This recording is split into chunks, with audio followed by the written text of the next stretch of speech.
Welcome to the top 25 stories of 2025 from Queer News Tonight. This is the world's first and only LGBTQ daily news television show, broadcasting live and available on demand on your favorite streaming channels. We are live and literally out of the closet and into the headlines. So many of your important stories we'll tell this evening on Queer News Tonight.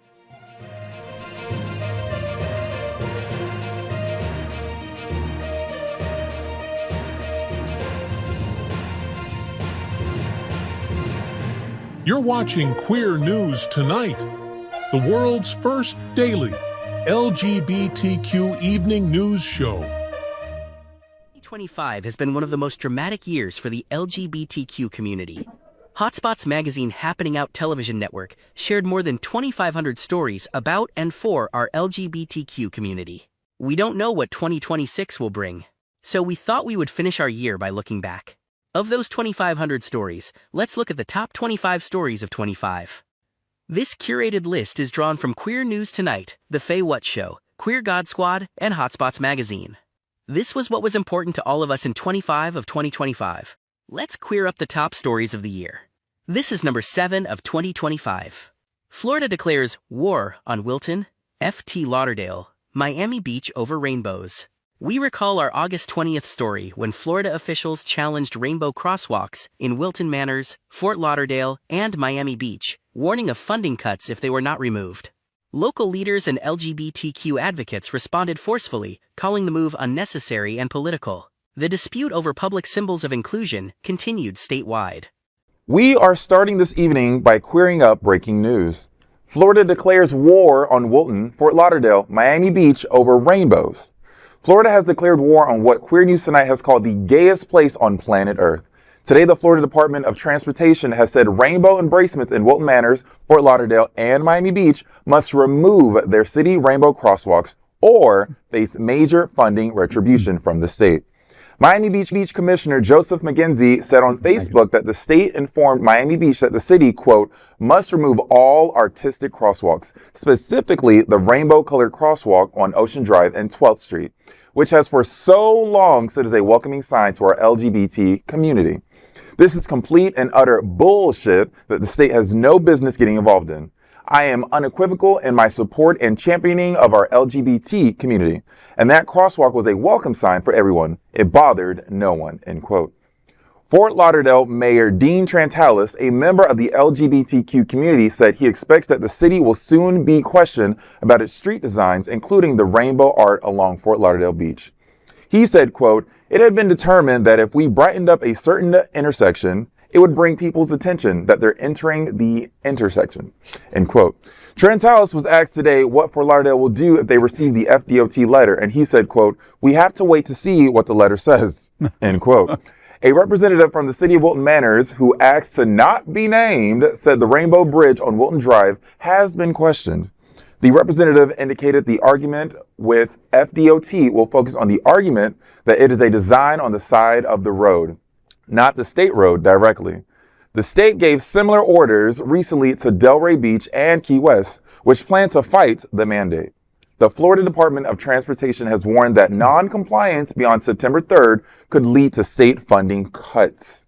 Miami Beach Republican Rep. Fabian Basabi, who voted in 2023 to expand Florida's restrictions on classroom LGBTQ inclusion to all public school grades, sent a letter Tuesday requesting a public hearing on the matter.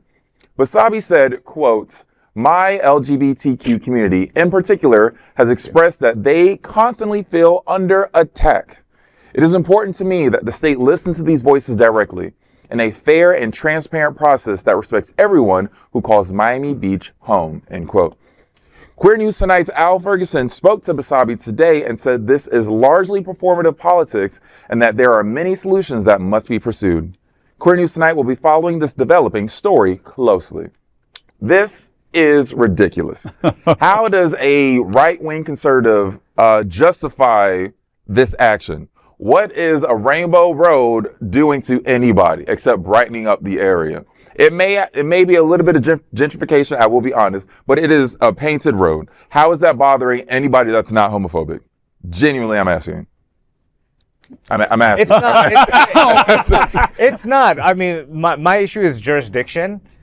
This is not from the state or should be from the state or the federal level. This is every city, every municipality, like they get to decide these things. And so how dare Trump and DeSantis and those people in power at the federal level to dictate what we as the citizens in our individual cities get to see. That's a local issue. And so every conservative should be outraged over this, whether you are in favor of gay rights or not, or rainbows or whatever, that this kind of power, this is big government overreach. And the moment that they do that, remember, as soon as the tide changes and you have a more liberal president or governor, they will have the power to do the same thing and put in all the things that you hate. So as a conservative, not me as a conservative, I'm not a conservative, but I'm saying if you are a conservative who is in favor of this, just remember the tide will change. Do you want to give that kind of power? All right, we need to be fighting this. And in answer to your question, who is this hurting? Where are the accident records? All right, the Department of Transportation, where is it saying that anywhere that this is causing an accident or they're more prone to accidents? If that's not the case, then you must have quit, okay? OJ, Hello. Well, Put that glove on, baby. You know, I think the quote from Joe Magazine, who is actually considered to be quite a right-wing person in life, the commissioner in Miami Beach, gave a very bold statement, and he was on point in what he said. I was on the LGBTQI advisory board in Miami Beach when we got these. We tried for years to get the crosswalks approved, so I have a personal affront with this particular matter. And actually, the ones in Miami Beach are Art Deco palette, so they're not even the traditional rainbow colors. So I don't even know how they're even. It's a stretch to even demand that they be taken down. And all of it is to say, why? Because it's just diversion tactics from the important matters of education, healthcare, et cetera, people being held in detentions, and all these things that are really, really important and matter. It's just insanity, and they seem to be okay with swastikas and Confederate flags. Right. I mean, hello. Like it's nothing. What you think, Everett? It's just really ridiculous that they're going to be using our tax dollars to erase or just to get rid of all of the colors on the street. Whereas, we could be using those resources, obviously, for better things. This is obviously just an attempt to just, really get our goat, with this. But, we're very crafty. Look at Wilton Manors. That we painted a bridge. So we'll paint another bridge. We'll keep throwing the flag out there in many different ways. If it's not on a crosswalk, it's going to be on a building or it's going to be somewhere else. It's not going anywhere. No, I'll get it tattooed on my ass if I have to. That's a big flag. You're gonna I think you're going to see more rainbow representations throughout Florida once this starts. You're just going to piss off and galvanize the queer people. You do not want to galvanize queer person. We can change the world. We have 4 queer artists right here, right in front of you. When you piss us off, babe, we get going. We will drag you up. You think you saw rainbow? You ain't seen nothing yet. You ain't seen nothing. Wait till you see that bootylicious rainbow. And it's just so silly. What are we really arguing about? Like colors. Right. Colors. Colors on the floor. But it's really indicative. It's really kind of indicative of that right wing altogether. I love this color. Right. It's like, I mean, what? Well, they're doing it because their tactic, and it's working, it has been working, that's how we got elected, is to make these culture war issues that have nothing to do with our economy, that have represent this percentage of America, to make those the headlines. The cultural issues become the divisive issues. Exactly, which it's and not that's how they get the votes of the people who are going to be hurt most by their policies. Yeah, so people, you know what, whether you're for or against it, demand that they actually use the airtime on this 24-hour news cycle to talk about the things that are really affecting our country. Let's queer up the top stories of the year. This is number 6 of 2025. New study shows how pro-LGBTQ and DEI helps business. On September 1st, we discussed a new study which challenged the phrase, "Go woke, go broke." Research from the Human Rights Campaign and Whistle Stop Capital found that companies with strong DEI practices outperformed peers financially, showing higher revenue growth, profits, and investor stability over time. Now let's dive deep into this big LGBTQ story for today. I'm Von Biggs, and let's queer business. New study shows how pro-LGBTQ and DEI helps business. Conservatives love to use the term, quote, go woke and go broke, end quote. But a new study shows that the opposite may be true. Research by the Human Rights Campaign and Whistle Stop Capital that analyzed nearly 2 decades worth of data from the HRC's Corporate Equality Index and corporate earnings shows that companies that embrace DEI are more profitable than companies that don't. The analysis demonstrates that companies with high CEI scores saw greater cumulative revenue growth than low-scoring companies over a 15-year period. Over a 10-year period, top-scoring companies reported average net income more than 8 times higher than their lowest-scoring peers. Additionally, higher CEI scores were linked to greater gross profit and more stable share price performance, suggesting more consistent, long-term investor confidence. Whistle Stop Capital founder Meredith Benton said of the findings, quote, the data supports a thesis that we consider intuitive. Companies don't grow by excluding talent or consumers. Those companies with long-term high CEI scores are seeing the benefits of a virtuous cycle. Companies with strong relationships to the Pride community have built valuable workplace cultures, reputations, and brands over time, end quote. HRC President Kelly Robinson said, quote, this new data confirms what we have long known. Fairness and inclusion power innovation and growth. That's why the HRC Foundation's Corporate Equality Index was born more than 20 years ago. When businesses embrace LGBTQ+ equality in their policies and their practices, they're not just doing the right thing for their employees and their consumers. They're positioning themselves to outperform, out-innovate, and outlast their competitors, end quote. Queer News Tonight proposes that a new saying should be, quote, ditch DEI and watch your company die, end quote. I don't have anything to say to that. Well, No. for one thing, that has already been true. For example, Target. Target famously donated to the inauguration and, back off from DEI after a bunch of very vocal and violent conservatives march into their stores and knock around and harassing the employees and, try to burn down the Pride collection, and oh wait, the boycott worked. And now after 2 quarters or at least 2 quarters of stunning decline in revenue, their CEO is forced out, part of it because of him deleting DEI from their policies. Target, you should learn that lesson well. Learn from Target. And secondly, look at Cracker Barrel. Cracker Barrel today announced that they are deleting their DEI after conservative backlash furiously about their logo change. They're also reverting back to the logo. So now you're going back to the logo that has a cracker and a barrel.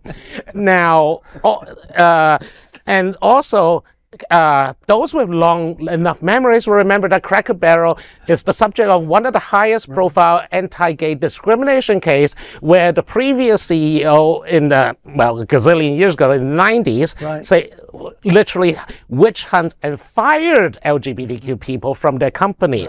En masse. That led to a lawsuit, that led to a settlement, but yet, if I remember correctly, even today, Cracker Barrel's CEI is only 30 out of 100. I had to explain to an old Dizzy Queen friend that Crate and Barrel was okay, but Cracker Barrel wasn't. So, Cracker Barrel is also cheese. The cheese is fine. The cheese is fine. Just the restaurant is no. And I'm loving ditch DEI and watch your company die. I want that on a bumper sticker.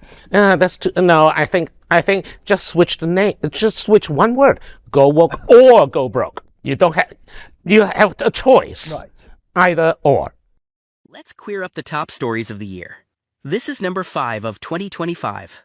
LGBTQ plus pilgrims make historic Jubilee walk at Vatican. We recall a September 9th story about a historic first at the Vatican, when LGBTQ pilgrims participated in an official Jubilee event. More than 1,300 LGBTQ plus people and families passed through St. Peter's Holy Door, marking unprecedented visibility and inclusion within the Catholic Church's once every 25-year celebration. Now let's dive deep into this big LGBTQ story for today. I'm Bishop Darrell Watkins, and let's queer up faith. LGBTQ plus pilgrims make historic Jubilee walk at the Vatican. For the first time in Catholic Church history, out LGBTQ pilgrims have taken part in an official Vatican Jubilee event. More than 1,300 LGBTQ plus people and their families crossed through the holy door of St. Peter's Basilica. They carried a rainbow crucifix and wore shirts marked with rainbow hearts, signaling a milestone moment of visibility and acceptance. The event marked the first time a queer pilgrimage has been included in the Church's official Jubilee calendar. During Mass, Monsignor Francesco Savino, Bishop of Cassano al Jonio and Vice President of the Italian Episcopal Conference, addressed the gathering. He said, quote, "It is necessary to get rid of prejudices. No one must feel excluded. I insist no one should feel excluded," end quote. The Jubilee, celebrated every 25 years, is a season of pardon and renewal. Pilgrims who travel to Rome pass through the basilica doors opened only during these years.